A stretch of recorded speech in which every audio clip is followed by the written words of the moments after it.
This war will not stay confined to Gaza. It's already expanding. The Israelis are looking to move into Lebanon.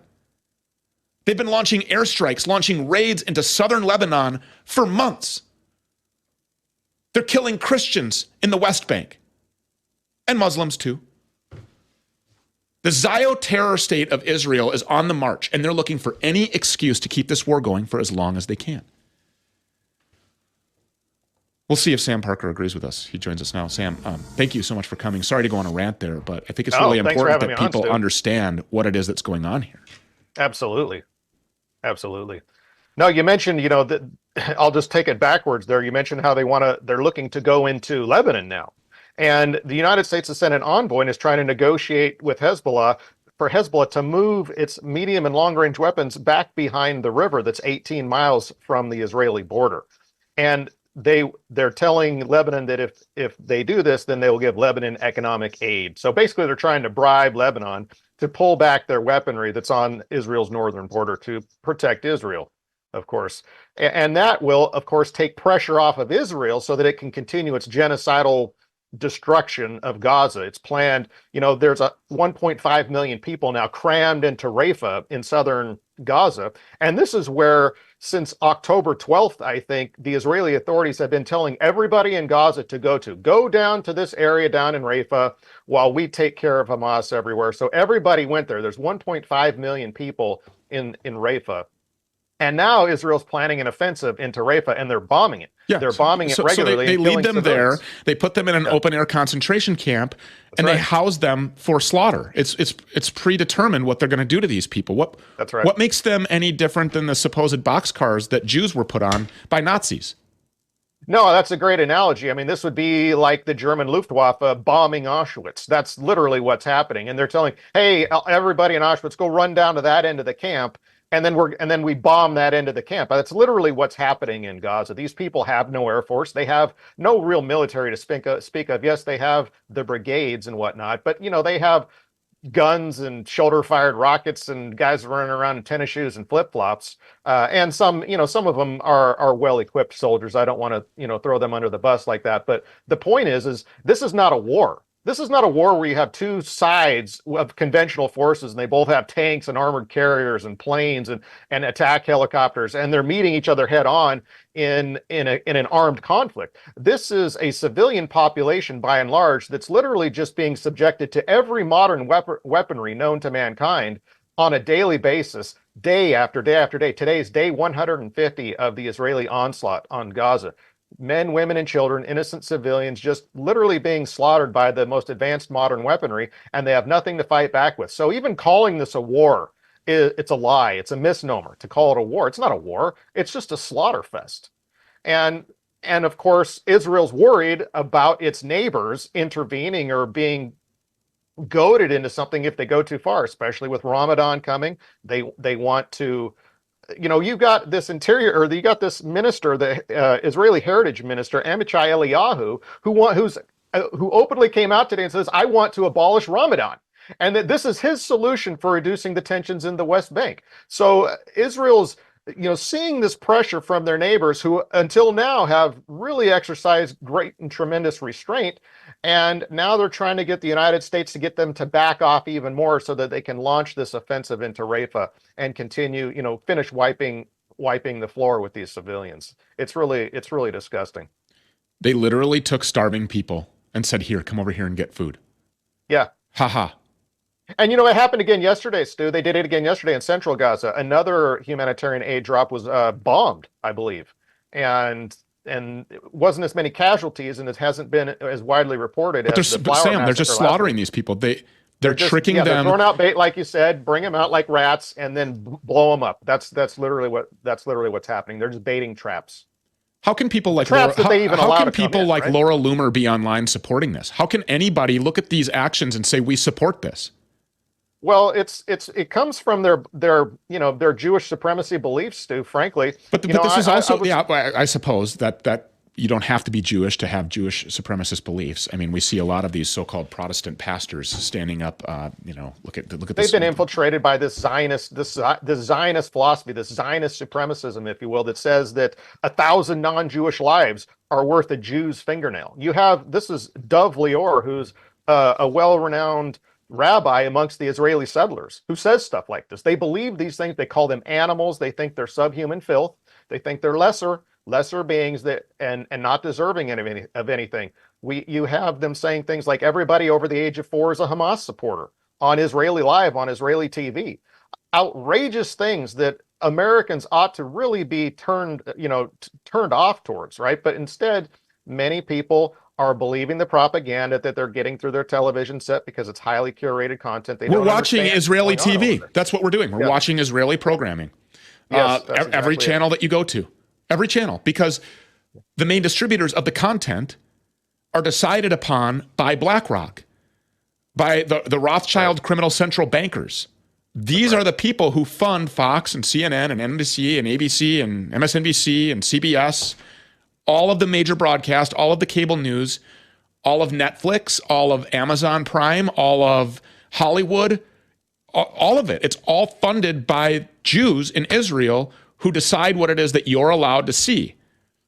And that's really important, Stu. It's really important for people to understand this, that the same people that are bombing babies in Gaza are the same people whose power networks, brother and sister power networks in the United States, are behind the censorship industry and the censorship industrial complex. If you like the ADL and the SPLC, these organizations are aligned, and they're responsible in large part for programming choices, especially in the social media space. What's censored, what's allowed on, what's not allowed on. The very same people that want to take away our freedom of speech here in America are the same people bombing, men, women, and children, and innocent civilians, and dogs and cats and whoever else in Gaza.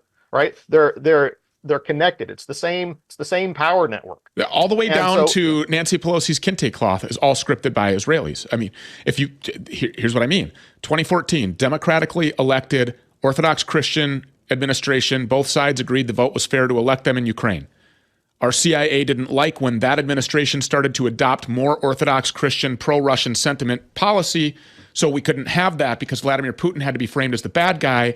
We needed a proxy war against Russia. We needed to sanction Russia. We needed to go steal Russia's commodities, and we needed a regime change there because Vladimir Putin seems to be a nationalist who believes in his Christian orthodoxy and puts the interests of his people first and protects his country against invasion and homosexuality and depravity and pedophilia, and puts these people into hard labor camps hauling logs in Siberia for the rest of their life, if not just executed after they put their hands on children. So we needed to execute him or remove him or do a regime change. So what did we do? We effected a violent coup in Ukraine in 2014, a popular BLM-style uprising like we saw here during the Summer of Love in 2020, $12 billion in damage. We did election theft in Ukraine. We shut off opposition television channels. We killed journalists and reporters. Our CIA, that's why I say we, because we funded all of this. We paid for this, whether you know it or not, we did. And then we executed and ousted that regime, that administration, that fairly democratically elected one. And then we installed a Jew called Volodymyr Zelensky. I don't know how many Y's are in his name this week. I mean, even his name is fake. The whole thing is ridiculous. And we installed this leather chap wearing, piano penis playing, ostensibly homosexual Jew who is now this guy that goes to our congressional House floor and demands more money while threatening your infrastructure. You're not going to have bridges, then also threatening your children's lives. If you don't give us this money and if you don't give us these weapons, then your kids are going to be drafted and go fight and die on behalf of Ukraine against Russia, while the Ukrainians are also committing war crimes. And what we're hearing about Ukraine and what we hear about what happened in 2014 there is the same thing that we hear here in 2020. So all of the same tactics that the deep state used to steal an election here in 2020, they first practiced there in 2014. But what we were fed through the media was all determined by Jews in Israel. That's why Nancy Pelosi, going across the street here, I know I went around the block, that's why Nancy Pelosi was bowing in the rotunda of our Capitol building wearing a kente cloth that she knows nothing about, what tribe it represents, or what the meaning behind it even is, while George Floyd, a career criminal, parasitic, home-invading thug, piece of crap, is drawn up and down the streets of America in a white carriage by horses. Who decided all of that? Jews did. They decided that was how that was going to be framed. So everything that you're watching on TV, right down to the Super Bowl halftime show, is predetermined and authorized and only airs if first approved by Jews. No, it certainly seems that way. You know, they're in control of our government, of our media. You look at AIPAC, who's now they've announced they're spending $100 million to fight any politician who doesn't get in line or who doesn't fall in line to support Israel in their genocide against Gaza. And you talk a lot about Ukraine and Russia, and that's an important aspect of this, because while Russia's occupied fighting Ukraine, if we went to war with Iran, that would be extremely beneficial for Israel to have Russia involved in another major conflict up north against Ukraine.